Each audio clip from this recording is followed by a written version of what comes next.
This is the Common Good Radio Show. I am your host, Andres Ruiz. That is Little Andresito. And we have Julie in the studio from the Tucson Roadrunners. How you feeling today? Great. Thanks for having me. Yeah, for sure. Thank you for being here. Yeah, and I just want to let you know that, we enjoy your games. We've been to 3 games, I think, 2 or 3. And we've had a blast, honestly. So we definitely enjoying your games. That's what we like to hear. Yes, for sure. So today we just want to get it started with I'll do the prayer, the opening prayer for John, and it goes a little something like this. Our Father who art in heaven, hallowed be thy name. Thy kingdom come, thy will be done on earth as it is in heaven.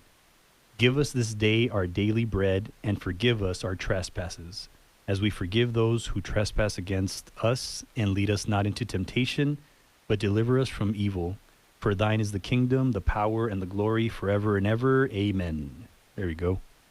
Way to get the show started here. And I'm really excited to have Julie Sipe. Is that how you say it? Yeah. Yep. Awesome. From the Tucson Roadrunners. I'm really looking forward to hearing more about what you do. And, for the audience out there who, never heard of the Tucson Roadrunners, because I know before I heard about the Tucson Roadrunners, I was always thinking the Coyotes or something like that. But can you tell us, who are the Roadrunners, and just give us a little bit of background, around the Roadrunners? Yeah, it's definitely a common mistake to mix us up with the Coyotes. Yeah.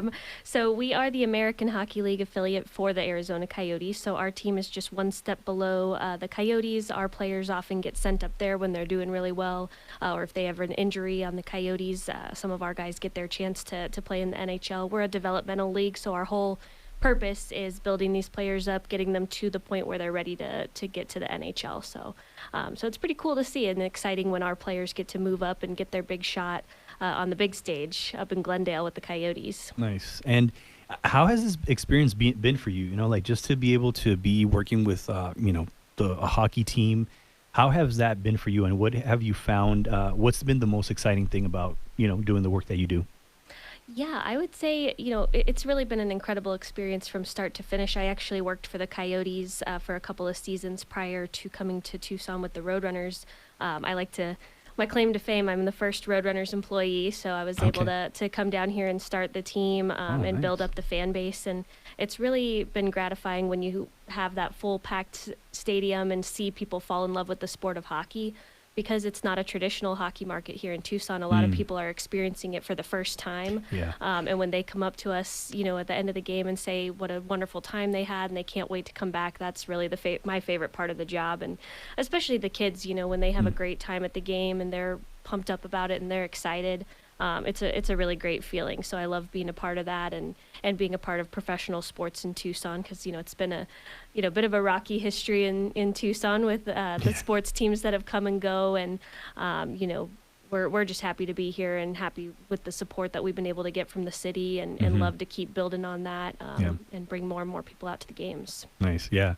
Yeah, and for us, for sure, I was never really a hockey guy. I was like, hockey, whatever. And then I went to go watch one in person because on TV, for some reason, it just didn't really catch my attention. But when I went to go see it, I was like, wow, this is really cool. And the game prior to this one that we went to, there was a couple of fights. So, it got a little bit interesting. I was like, oh, man, this is getting a little bit aggressive. And, for some reason, somehow, like, the adrenaline starts to rush and we get a little bit excited. But, yeah, my kids, we had a great time for sure. We got some pizza, we got some nachos, we got the whole thing. After a while, I was like, oh, man, it's a little too much to eat. But it was a lot of fun for sure. So, so for you guys, like, what have been some of the highlights of the season so far this year? Yeah, well, starting with our opening night on October 23rd, we had a great crowd. We're back to full capacity for the first time, since prior to the pandemic. So that was really special, and the team won 4-0, so that was that always puts the cherry on top of a good night. And then our weekend on November 12th and 13th. November 12th, we had our Faith and Family Night. We had a ton of churches out. It was a really great experience, and the team won 8-4, so it was a lot of scoring, a lot of fights. And then you guys saw them the next night there where the fights kind of carried on. Unfortunately, we couldn't get the win that night, but it was our military appreciation. We had over 1,000 active and veteran military folks in the stands, and that was really just a special night, and the team wore special military jerseys that we auctioned off after the game, with proceeds going to vet ticks. So that was just a really great night overall, other than the loss. Yeah, no, for sure. And it was really cool to see the gratitude that you all had for the veterans. You showed a lot of love to them. A few times you had them stand up, and I saw a few of the veterans that were around me that they really were appreciative to just be noticed and seen. And that's something that I think is really powerful about what you're doing. Your organization is helping people be seen, because I really believe that in this life, a lot of people do things just to be seen. And when you're seen and appreciated, man, that's when people start to come more to your events, or start to appreciate more of the work that you do. And I saw that, which was really powerful. So, I definitely appreciate that, especially with John being a veteran. He was really appreciative of that as well.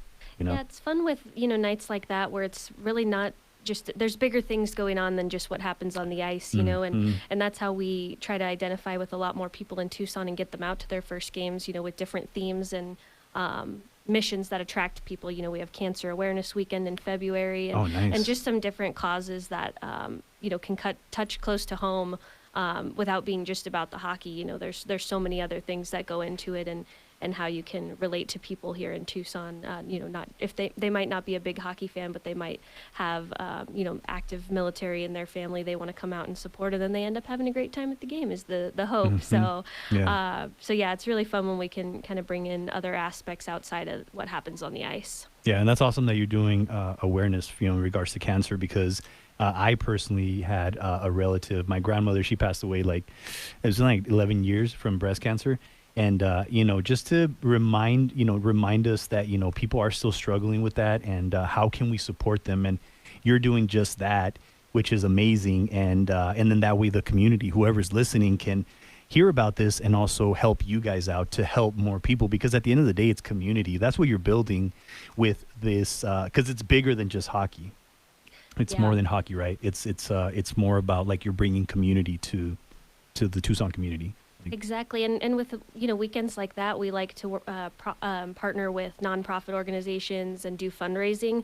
You can use the hockey game as a way to help the community as well. We're working with the American Cancer Society for that weekend in particular, where proceeds of each ticket go to them. They're going to be getting the 50-50 raffle proceeds from the game that night, the jersey auction after the game. So it also, it helps us work with local nonprofits and support their mission and get them the funds to do the good work that they do. Awesome. Yeah, I love that. Thank you, Julie. So we'll be right back after this. So we're going to be taking a quick break here, and we'll be back with Julie Sipe to hear more about the exciting things that the Roadrunners are doing. So for anybody that is interested in a free coaching session, that would like to have that confidence to believe in themselves so that they can overcome procrastination and trying to be a perfectionist and start taking action towards their goals and their dreams, and ultimately finding their life's purpose so that they can leave a legacy, send me a message. I would love to give you a free consult. Send me an email at ibelievecal@gmail.com, and I will get you rocking and rolling to make 2022 your year. This is the Common Good Radio Show, brought to you by Veteran Rescue Mission. We will be right back after this. Yeah, this is the Common Good Radio Show, and we do have Julie, also aka Sipe, in the studio from the Tucson Roadrunners. And we were talking a little bit about how the beauty about the Roadrunners and the community that they're building, because I really believe that sports, I've noticed that it really does bring a lot of people together, and it unites people. It doesn't matter where you're from, who you support, or whatever. It's all about, connection. And so it's a lot more powerful than just, sports. And that's why I love the Roadrunners. So tell us a little bit about this upcoming Marvel Night, which sounds really cool, which includes Spider-Man meet and greet. I'm excited about that. When is that happening? And tell us more about that. Give us the details. Yeah, so on December 10th, it's our Marvel Night with the Tucson Roadrunners. That's a Friday night. Okay. We're going to have Spider-Man in the house. Nice. So there will be a pregame meet and greet with him. He'll drop the puck.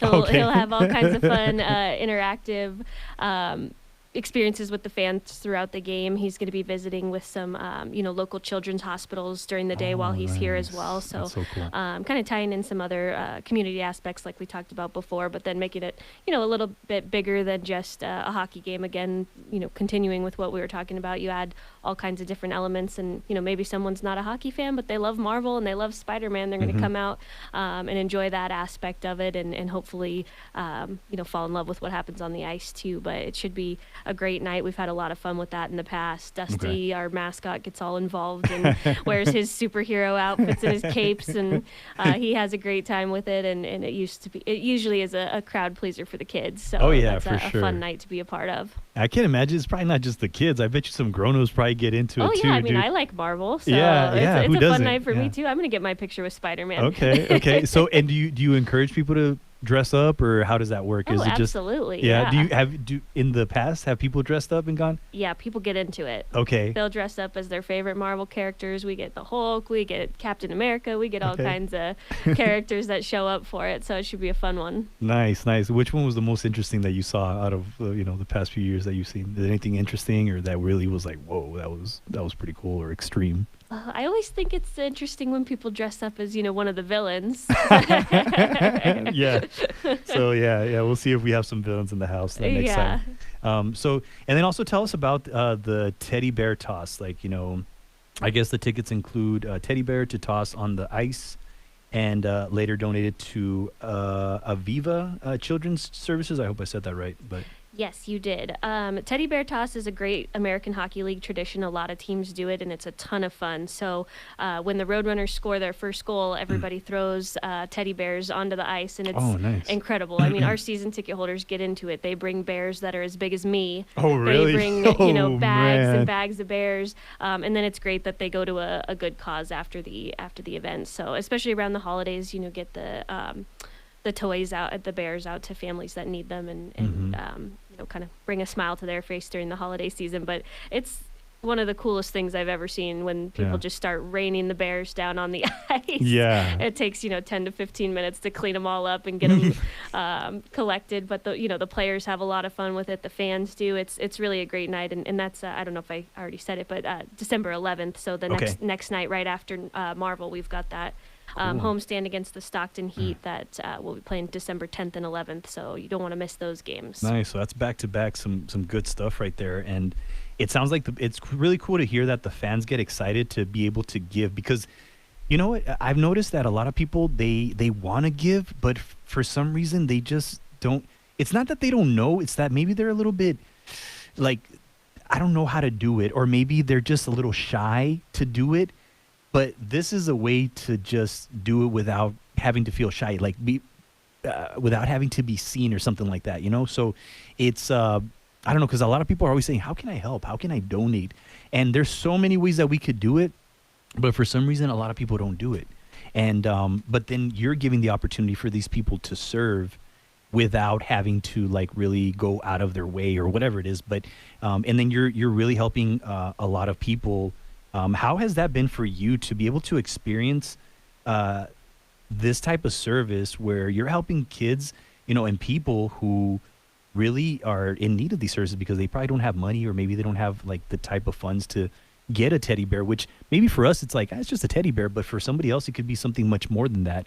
How has that been for you just to experience that? It's been incredible, and seeing how generous our fans have been over the years too. I mean, even yesterday we did an initiative with the Boys and Girls Club where we put together Thanksgiving meals for families that that needed them, and included some tickets to the game coming up this Friday, and some Roadrunners hats, of course, but then a full turkey and all the fixings. So we were able to get that out to 100 families yesterday. Wow. And that kind of stuff just makes you feel good, and we wouldn't be able to do it without the help of our fans.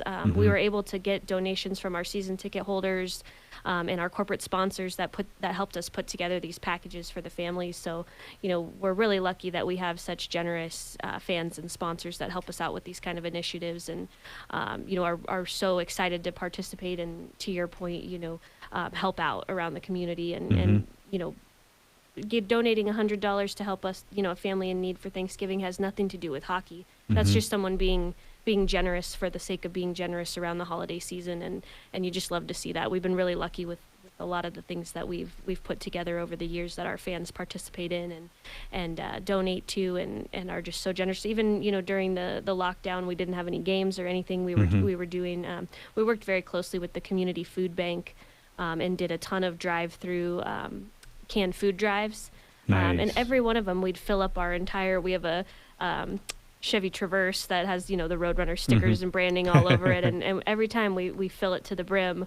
That's with awesome. Donations from our fans that go out of their way to come and drop things off, and they don't, we're not giving them anything in return. They're just doing it to be good people, and you love to see that, and that makes my job even more fun, that we work with such wonderful, generous fans and sponsors. Yeah, that's so cool. And do you have anything coming up pretty soon, like about for sponsors to donate anything besides like all this stuff, like the food drive? When does that happen? When you do the food drives and all that, like the canned foods? We'll do them sporadically throughout the season, and we'll promote those on our social media and our website to try and raise awareness and get people involved, and send out emails on our newsletter. So if anyone is interested in being a part of the Roadrunners newsletter, reach out to us at our office and through our website, and we'll get you locked in on what we have coming up throughout the season. Okay, and what is that website, and what is that office number or whatever? Like, give us that information, please. Yep, TucsonRoadrunners.com at 866-774-6253. Okay, cool. And so and then to get tickets, is that the same way that they could get tickets? Exactly. Yep. Yeah. If you go to the Tucson Roadrunners website, on our fun schedule, you'll find all kinds of promotions. You'll see things that I mentioned with the Marvel Night, Teddy Bear Toss, different ticket deals that we do throughout the year, family packs, party packs, that kind of fun stuff. So that'll tell you everything you need to know about our games and give you the ticket links. And if you call that number, any one of our Roadrunners representatives will be happy to talk to you about ticket options. Awesome. What's that number again, just so people can, in case they didn't catch it? 866-774-6253. Awesome. Yeah. Hey, I just want to say, like, I love the Roadrunners even more now after you shared all those experiences and all those stories. I mean, was that big? I do. You love them too? Yeah, we both love them. We both love the Roadrunners. Yeah, absolutely. That's what I like to hear. Yes. Yeah, we love the game, so we'll probably be out there again. So, for anybody that's interested, check them out. The Roadrunners. I mean, you can check them out on Facebook. What other websites can you check them out? Instagram, social, or Twitter, all that good stuff. Awesome. We have our own YouTube channel. Okay, there you go. Check them out. It's the Common Good Radio Show, and this is my buddy, my son, Andres Ruiz, Andresito. They call him on the streets, and. Yeah, welcome back to the Common Good Radio Show. So today we're going to be talking about MPG Automotive. Patrick Lopez, unfortunately, was unable to make it. But, I just definitely want to talk about this company and this organization that is really doing a lot for the community, not just in coming from a place of service, but, just also how community oriented they are. So MPG Automotive is a local company that does a lot of, pretty much services for your automotive needs, whether it's, getting your oil change or, getting any type of work done. And pretty much with Patrick, what I really liked about him was just how great values he has. And his values pretty much come from his father, and he pretty much has talked so well about how they, as a program, as a company, the values that they have is just helping the community, working with integrity, always having that service first mentality, and also with their team, how they work with their team so well, and they try to keep the team close and having constant good communication. So it's been really cool to have them on the show, and I know that for myself, some of the tips that he shared with me have been very powerful, and one of the tips that really stood out for me was how if you leave your car if you leave your car on and just sitting there like on idle mode, and how that actually wastes more gas than if you're actually driving. So I didn't even know that. And, he's brought some really powerful tips and given us some tips on how to make sure that, we're saving money. And that's what like I said, I mean, this guy could easily just say, hey, come buy stuff from our company and come service your cars here. And they could just be asking for your business. But when they come on this program, they give us tips. And when they give us tips, it helps not just I'm benefiting from it. I tell my wife, I'm like, hey, try not to go pick up the kids so early, because then, it's going to be on idle. The car's going to be just standing there and we're going to waste gas. I mean, she hasn't listened to me, but it's okay. And so we're trying to save money on gas, which is good, especially right now. Gas is going up a little bit too much, but that's just a tip that I learned from him. And then also just constantly keeping your tires rotated, keeping your tires balanced. That's another tip that was very helpful for me, because if you don't keep that balanced and you don't keep your tires rotated and all that good stuff, when you're driving on the freeway, if you're just kind of not swerving, but if you're going, if you're not in alignment with the road, if you're going to the side a little bit, those inches over time accumulate, and that actually wastes gas. I didn't even know that. I was like, well, okay, makes a lot of sense, because you're not going in the direct, you're not going just direct on the road. You're kind of, going off the road a little bit.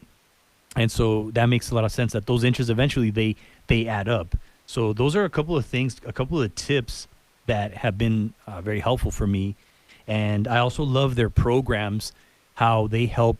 They're working with Gap Ministry, which is really cool. They're helping a lot of people with creating jobs. They're training people who are in need of a job, who are in need of, just getting back on their feet. And I really love how they have programs where they teach people how to do mechanic work, and then they start bringing them in to work with them. And, and Gap Ministry, another great sponsor of ours who is doing a lot of good work for the community. It just goes to show how much credibility MPG has, because they are now they're working with Gap. And so if Gap has a lot of faith in them, that just goes to show. And Gap has been around for such a long time, and they're a well-known organization. I mean, I've seen Gap where they've gotten donations from the Phoenix Suns. So that just goes to show the credibility that MPG has.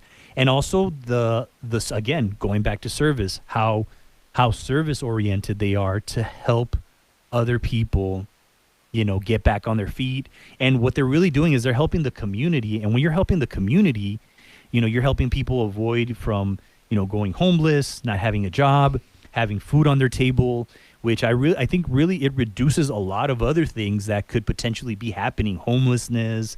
In my mind, I look at it like farther than that. Like you're helping homeless people, potentially people going homeless. You're helping avoid people, potentially committing crime, because, if you're homeless and what if you're just trying to, just get by and you end up doing something that could potentially harm somebody. So, I'm going a little bit deeper into that and how much I think of an impact MPG is making. Maybe they don't know this, but I'm pretty sure they do. But I just want to say, how appreciative I am of them doing this for our community. And then also they talk about how they have a $10 part guarantee. So if you pay $10 in regards to like any parts that you get, the part is guaranteed. In case anything happens to it, they make sure that they replace it. No questions asked. They just do the service, which is really awesome. And they have various locations here in Tucson.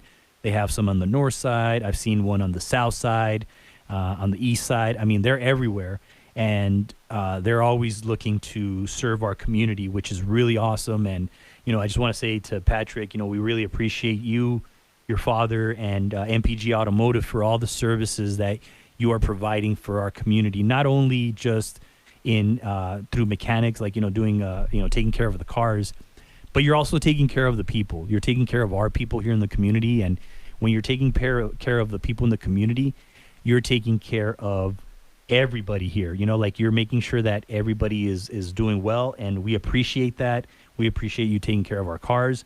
So if anybody's interested in, checking out MPG or getting some services from them, you can check out their website at mpgautomotiveservice.com, or you can also call them at 520-744-7997. That again is 520-744-7997. Website is mpgautomotiveservice.com. For this segment, we're going to be doing a little something special. My son and I, we had been doing something called Motivational K&D, which is Motivational Kid and Dad. And we're going to be doing a little bit of Motivational K&D. And today, we're going to be talking about a very interesting subject, and it is being fearless. Yes. So tell us, what are your thoughts about being fearless? And have you ever felt fear or fearless? Tell us. A lot, yeah. A lot. When's the time that you felt like fear? In the dark. Okay. Yeah. So tell us about that. Why did you fear the dark? 'Cause I can't really see things, and that's when horror starts. Oh, okay. Yeah. And then how did you overcome not being scared of the dark? I don't know, just walking into it without even thinking about anything. Just thinking about nothing in that moment.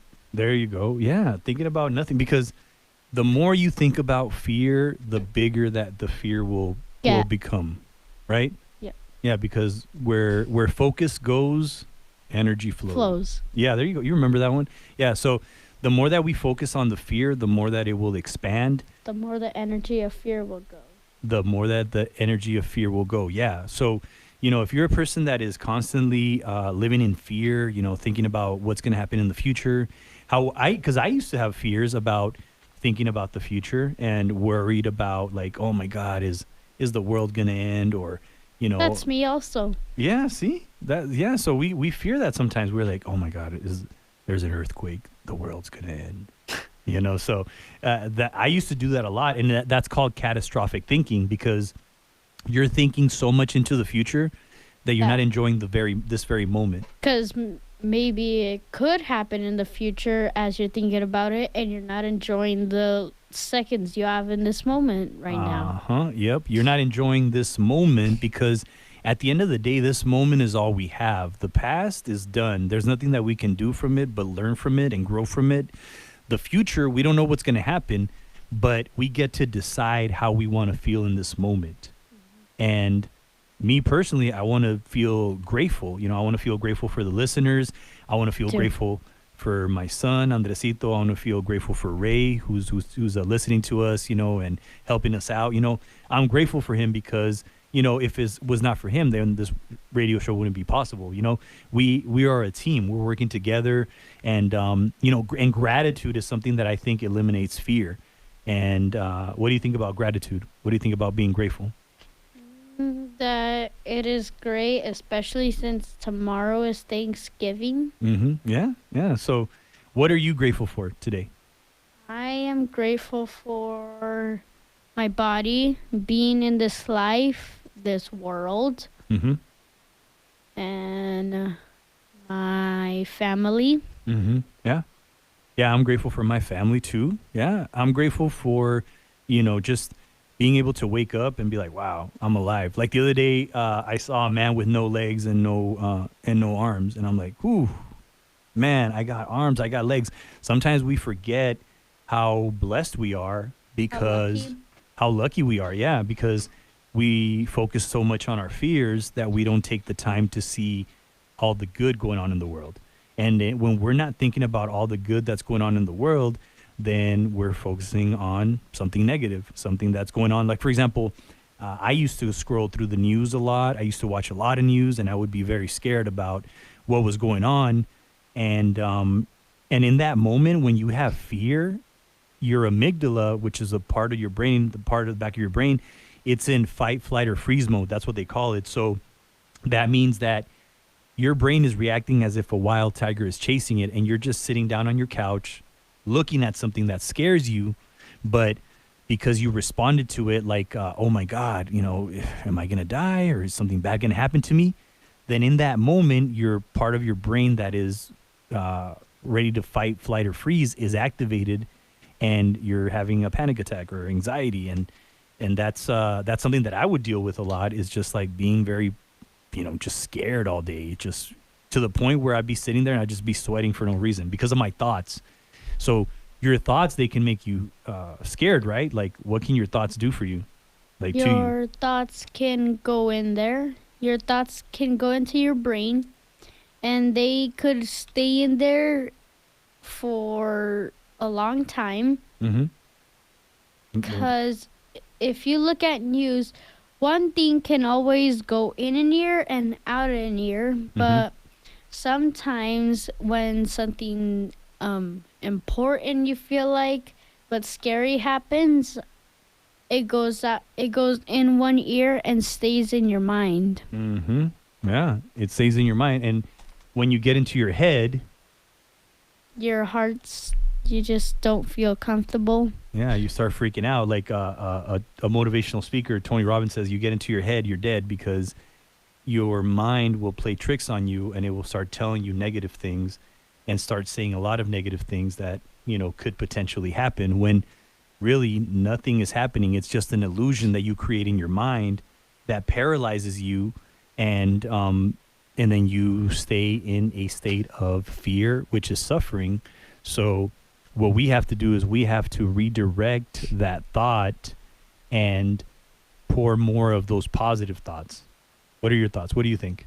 I think that that is true. What was that thing about the brain? You think about something, then you take action, and then you leave a legacy behind. Oh yeah. So you overcome procrastination. Like, you know what procrastination is? It's when you don't do your work. When you say, "Oh, I'll just leave it for tomorrow," or "I'll just leave it for next week." And then it gets bigger and bigger because you don't do it at all. Because you don't do it, and then you procrastinate, and then it keeps stacking up, and then before you know it, you're ready to freak out because you're like, "Oh my God, I have so much to do, and I should have done it yesterday. I should have done it today. I should have," and then you should all over yourself, and it's the should. Don't should, do. You got to do it, because if you don't do it, then it's gonna just increase your anxiety. And also, if you leave work for the next day, because you just don't understand at all, you do not say, I do not understand at all, and I'll never understand. You say, I do not understand yet. I don't understand yet. And then you ask yourself, how can I understand this? How can I do better? And that's why you have to ask for help. A lot of people don't like to ask for help because when we're kids, we're told, we're looked at by, whether it's a teacher or a parent, like, you don't know how to do that, or what? They give you that look, or you feel like, that's a dumb question, so you don't ask for help. And then eventually it turns into a habit. And since it turns into a habit, you become this 20, 30, 40-year-old person that is Never asked for help and is always just not messed up with everything, but messed up with a lot of things that they wouldn't be messed up with if they did ask for help. Yeah. If you would have just asked for help, you wouldn't have had all these struggles. And now, since you didn't ask for help, you're going to have these struggles. And I know for me personally, I never asked for help because I was a very macho man. I was like, what do people know? People don't know anything. I know everything. And really, I didn't know anything. So I just suffered. Needless suffering. That's what I call it. Like, I did not need to suffer. But because I was very macho and I was very like, what does this guy know? And they did know. But because of my ego getting in the way, I would be like, man, I'm not going to ask for help. I'm a man. Men don't ask for help. And that's actually a sign of weakness. I think that a man who asks for help, a man who is vulnerable, is actually strong for doing that. And I think a lot of people admire that. The only person that probably wouldn't is just, it's a very machismo type of person, and which I was. And unfortunately, those people, they struggle and they suffer like I did for many years, unfortunately. But I guess I had to learn the hard way. Even adults don't ask for help because they think that the adult they're gonna ask is gonna think they're dumb. Oh yeah, that's a good point, But man. just like you said, you were they probably did know the answer and weren't going to call you dumb, Yeah. Yeah. There you go. but There- there was just something that stopped you. Yeah. And it was what? My thought. My thought stopped me from asking for help because I was worried that they would think I was dumb, and they probably weren't going to think that I was dumb. They were probably been like, hey, oh, cool. They probably would have felt good because when you ask people for help, they feel appreciated. They feel like they're actually doing something to serve other people. So you're actually taking away from the opportunity to serve somebody by them serving you. Because when people serve you, when they help you, and you tell them, hey, thanks a lot, man, I appreciate it, that appreciation and that gratitude for that person will help them, make them feel so good because they did something. That They is did true. something. Yeah. Yeah. So like, have you had an experience like that where you helped somebody and you felt good about it? Yep. Like, can you remember? Always. Always? You're always helping? Yeah. Well, There we not go. always, but I do. But I do feel good all the time when I help, Yeah. Yeah, for sure. Yeah. especially when it's for people that can't do stuff. There you go. Yep. Yep. You got to help people. Like opening the door for people that don't that have like a stroller in their hand. Mm-hmm. Yeah, yeah. And I've seen you open the door. Sometimes you stay there, standing there for too long, but it's all good. You do and open you the door. guys just Remember at the want me- basketball game, you were there for like a minute or two. You opened the door for like 20 people, which is really cool.